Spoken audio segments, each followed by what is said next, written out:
Howdy there, welcome back to the channel. My name's Evan, or EJ, you can call me either one, and today I'm going to be ranking all 6 theatrically released live-action Transformers movies.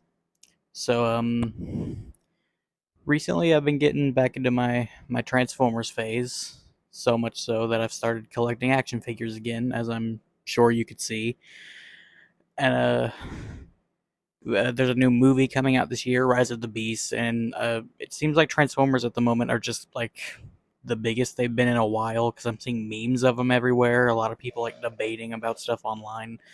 So it seemed like a good time to make this video. So with that being said, let's get into the list. So coming in at dead last, number 6, I have Transformers: The Last Knight. This movie was such a letdown because all the trailers looked so good. And I was so excited for it. Little 12-year-old me was so excited for this movie. And it turned out to be complete and utter garbage from start to finish. I can't think of a single thing in this movie that what's the word I'm looking for, that I can't think of the word, but essentially a single thing that makes this movie's existence necessary. Uh like not one there's a couple cool scenes in it, but for the most part it's just the most bizarre, odd way to do a Transformers movie I've ever seen. First of all, Optimus Prime only has like 5 to 10 minutes of screen time, uh, which is fine, but the way they handled him is just so weird in this movie. Also, the weird cringy humor from like the second one makes a return in this movie. It some of it is present throughout like all the movies, but it felt like it was just the strongest it had ever been in this one. And also, this is the point in time after Age of Extinction kind of went and made all the designs for the characters super complicated and weird looking, and I just don't like pretty much any of them. It's just it's just such a weird movie. Also, I'm not really a big fan of Mark Wahlberg's character, so and he's like the main character we follow, so that wasn't really, helping at all. So, yeah, just a weird mess of a movie, Transformers: The Last Knight. Now, falling at my number 5 spot, we have Transformers: Revenge of the Fallen, the second movie in the series. I know there are a lot of people who seem to think that, the first 3 Transformers movies are really good, and then, 4 and 5 are where it gets bad. I disagree. This is the second movie in the franchise, and it's terrible. This movie is awful. Like, there's so much about it that's just so bad. There is some good stuff about it. It has some redeeming qualities. Like, a lot of the action sequences are pretty cool. Like that forest fight between Optimus and like 4 different Decepticons. That was really cool. However, remember that cringy humor that I just mentioned for 5? Yeah, this is where it really got swinging into full force for the franchise. Is this one? It's so bad. Like the parents in this movie, Sam's parents, are just so annoying. And also, Shia LaBeouf is just yelling all the time, although that's just the case for all 3 of the movies he's in, not just this one. But, you know, what? Sorry, my cat is being stupid. But, also, uh, there are 2 Autobots in this movie named Skids and Mudflap, who are essentially just racist stereotypes put into Transformers. Don't know whose idea that was, but they should be fired. So I think he's scared. Hey, Mudflap, what are we gonna do with this shrimp I don't know, taco? he just bump a cap in his ass, throw him in the truck, and then nobody gonna know nothing, not me. Yeah, not in my Yo, trunk. bumper cars? Check it out. I'm hearing you, okay? I'm right here. Also, why did they give Devastator balls? Seriously, why did Devastator need a scrotum?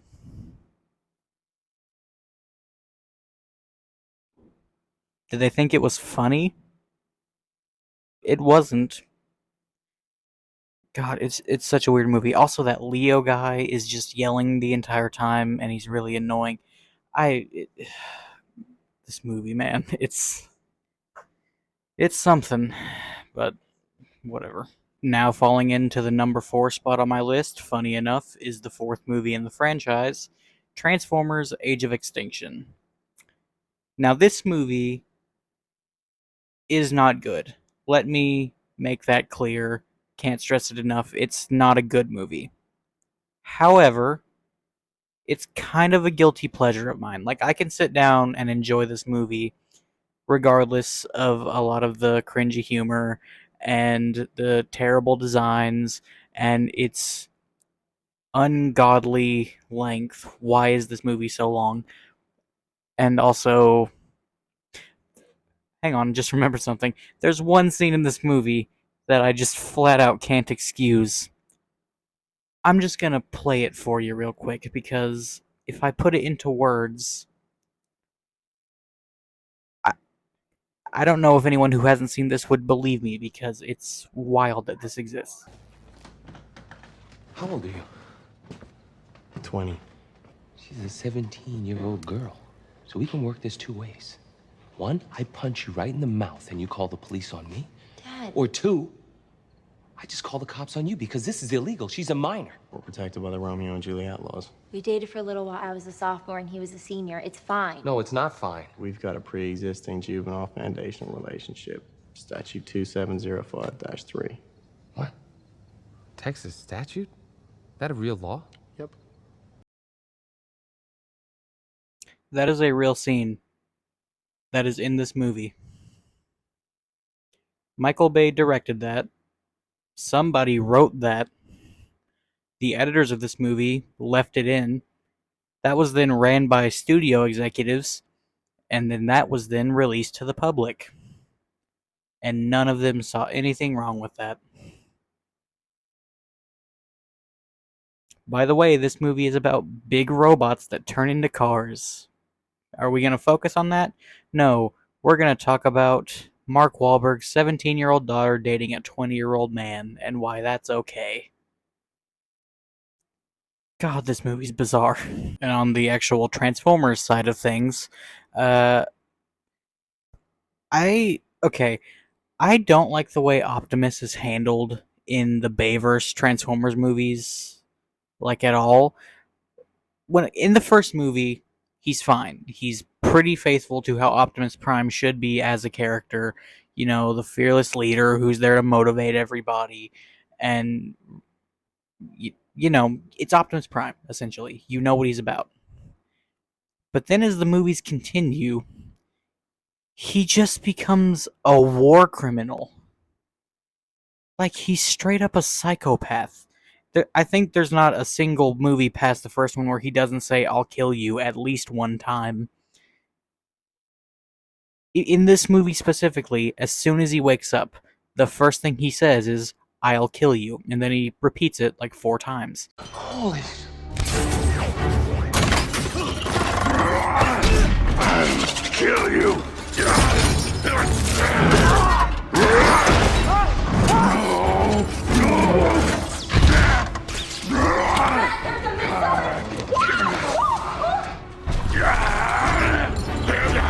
I'll kill you! Stay back! Don't shoot! Don't shoot! What in God's name were they doing?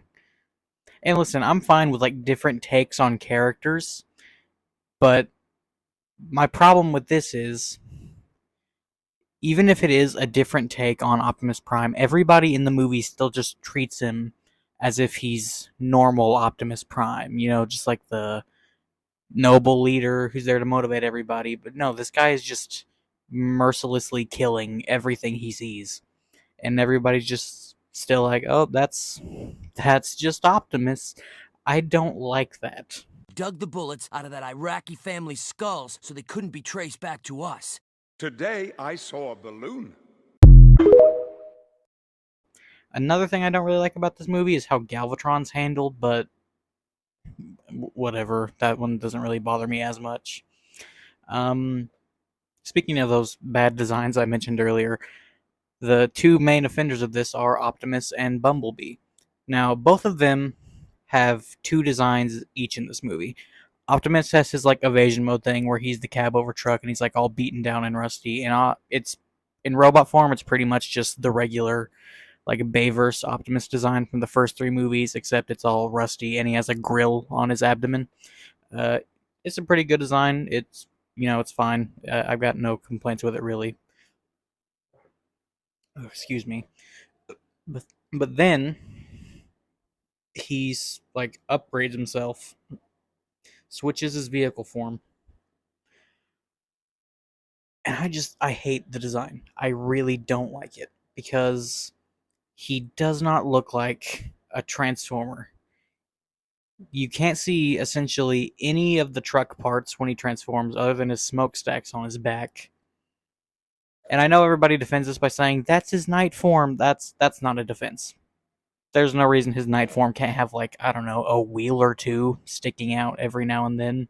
Then there's Bumblebee's designs. Now, again, Bumblebee has like an evasion mode where he's this old black and yellow Camaro where his colors are like reversed, where he's mostly black with yellow stripes. And I like that one a lot, actually. I think that's an underrated Bumblebee design. I think it looks really good.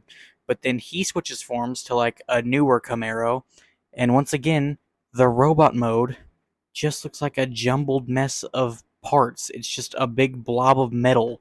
You can't see any car parts. It just looks ugly. You can like these movies all you want, but I'll never understand the defense for these designs. They're so bad. But to each their own, I guess. I just really don't like them. Okay, now we're moving into my number 3 spot, and this one might be a little bit controversial, but I've actually got the first Michael Bay Transformers movie. This would probably be most people's number 1 based off of like the Bayverse movies, right? And I get that. I love this movie. I think it's actually like a really solid Transformers movie. I think there's some moments in it that are very cheesy because, it's like a 2000s Michael Bay movie. Obviously there's going to be some cheese in there, but it's like it's fun cheese, I am saying cheese too much. But anyway, I feel like this is also the movie where the Autobots as characters are handled the best. And like I'm once again talking about strictly the ones Michael Bay directed. This is the one where I like the Autobots the most. Like I said earlier, Optimus Prime is handled the best in this movie. He's, typical Optimus Prime from the cartoons. His design's actually really good. I think Optimus's design for the first 3 Bayverse movies is a really solid adaptation of Optimus. It's not extremely G1 accurate, but you can tell who it is, and like you can actually see truck pieces. You can tell he turns into a truck, and he's colorful, and I think it's a good design. Speaking of the designs, one thing I really like about this movie is that all 5 of the main Autobots are like fairly different looking and distinct from each other in terms of size, colors, vehicle modes. They all look different. You can tell everyone apart, which becomes a bit harder with later entries in the series. So that's one thing I really like about it. There are some negatives, like Sam's parents are kind of annoying this one too. Less so, because they're not in it as much as they are in the second one. Excuse me again. But, they're not great. Is there anything else I want to mention? Oh yeah, that scene where all 5 of the Autobots are trying to hide from Sam's parents outside their house is really funny. I've always really enjoyed that scene. I thought it was fun. Life is fantastic. Is how good it is. So great. Oh, the trash can. Sorry, Dad. I'm gonna do the trash can. No, right I don't now. want you to strain yourself. No, don't strain myself, Dad. It would hurt my feelings if you do it. You sure? I promise. No. I'm gonna do it. I'm gonna do the trash cans, and I'm gonna scrape the grill, and I'm gonna sweep up the whole house right now. Tonight, right now. Right now. I love you. God, I love you. Just so much right now. Mom wanted all over the place. Oh, man. Yeah, it's a waste. Trashed. Gone. So what? Oh, yeah. The parents are very irritating. Can I take them out? Ironhide, you know we don't harm humans. What is with you? Well, I'm just saying we could. It's an option.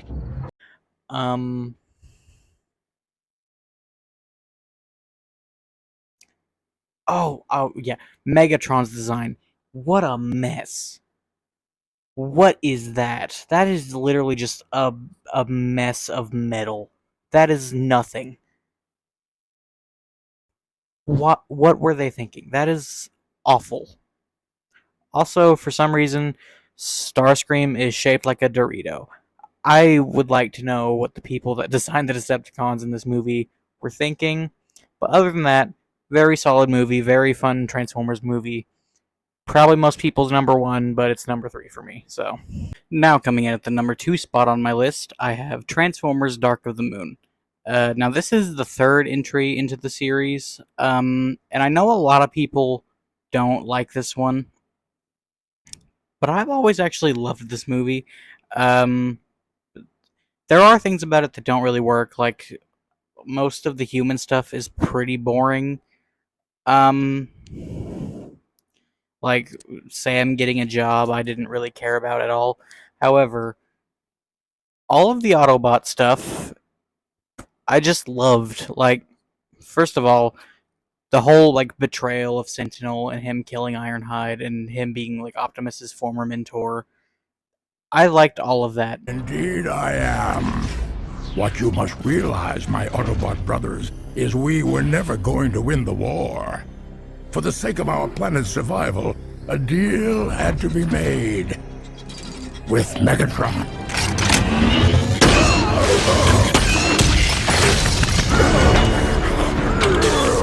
Get back! What have you done?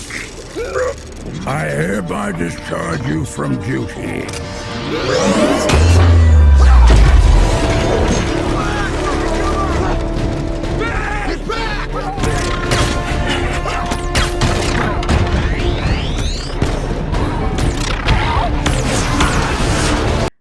And I admit there are parts in like the first and second act. Sorry, I can barely talk. That do kind of drag a little bit, but once you get into the third act, it's just non-stop, and it goes for like an hour, and I love every bit of it. But like, I don't even know what else to say. Like, I like the action a lot, although it does still use that shaky cam in these movies are known for. That makes it really hard to see anything. But the stuff you can see, I actually really enjoy. This is the last movie where there are like any good designs for the Autobots and Decepticons. So, in the Bayverse movies, I want to make that clear. There's one movie on this list that's not part of the Bayverse that comment does not apply to. But yeah, I like the end whenever Megatron comes in and saves Optimus from Sentinel. I know that there was an original ending that was spoiled by a novel where Optimus and Megatron actually end up like having a truce, and like Megatron goes back to Cybertron with the Decepticons, and then Optimus and the Autobots stay on Earth. But that was spoiled by the novel, so they ended up changing the ending for the movie, and Optimus just murders Megatron, further proving that Optimus in this franchise is a war criminal and should probably be locked up somewhere. I kind of prefer the ending from the novel, to be honest, but other than that, it did give us a pretty cool line in this. All I want is to be back in charge. Besides, who would you be without me, Prime? Time to find out.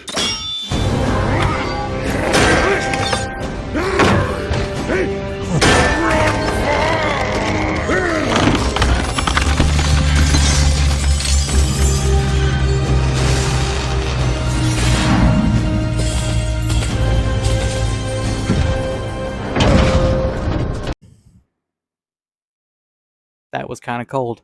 But yeah, that's really all I have to say about it. I've just always really enjoyed this movie, and I haven't always understood a lot of the hate that it gets. So, yeah.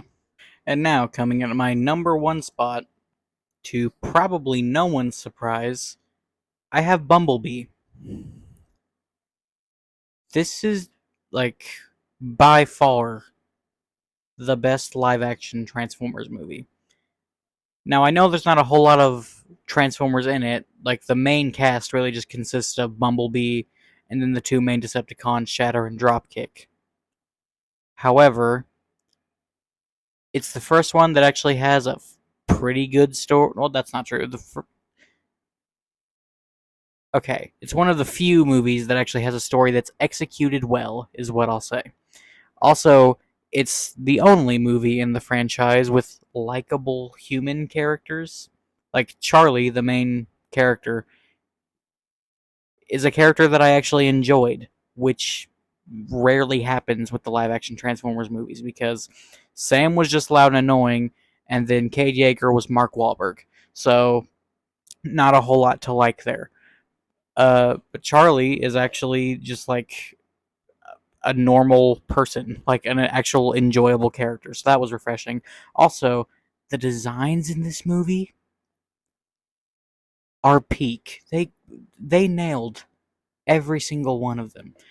Like Optimus, first of all, gorgeous. They could not have done that better. Same goes for Shockwave, Soundwave, the Seekers, Cliffjumper, Ironhide, Ratchet, RC, Brawn, pretty much every... Oh, Wheeljack, I forgot. I can't believe I forgot about Wheeljack. He's my favorite one. Pretty much every character design in this movie is almost perfect. I also kind of like that they didn't use like a fully G1 design for Bumblebee himself, because his G1 design is good, but it's nothing like crazy. This, I feel like, is a good mix of his G1 design and the Bayverse stuff. It's like a nice middle ground that I feel like both parties can enjoy. But also, I like that they didn't just use his G1 design, because I've never liked that him and Cliffjumper are just the same but different colors. I've never liked whenever two separate Transformers are literally just the same exact character, but their colors are swapped. And maybe, if they're lucky, they get a different head sculpt. I've never liked that. So I'm glad that they didn't use his G1 design for that reason too. Let's see, is there anything I'm missing? Oh yeah, the villains. Shatter and Dropkick. They're really cool. I don't know if they have appeared in anything prior to this movie. Like, I don't remember ever seeing them in the G1 stuff or like any of the shows I've seen or anything like that, but if they're original characters for this movie, they're really cool. I like them a lot. I don't know. Is it the first time we've seen triple changers in a live action movie? I'm trying to think.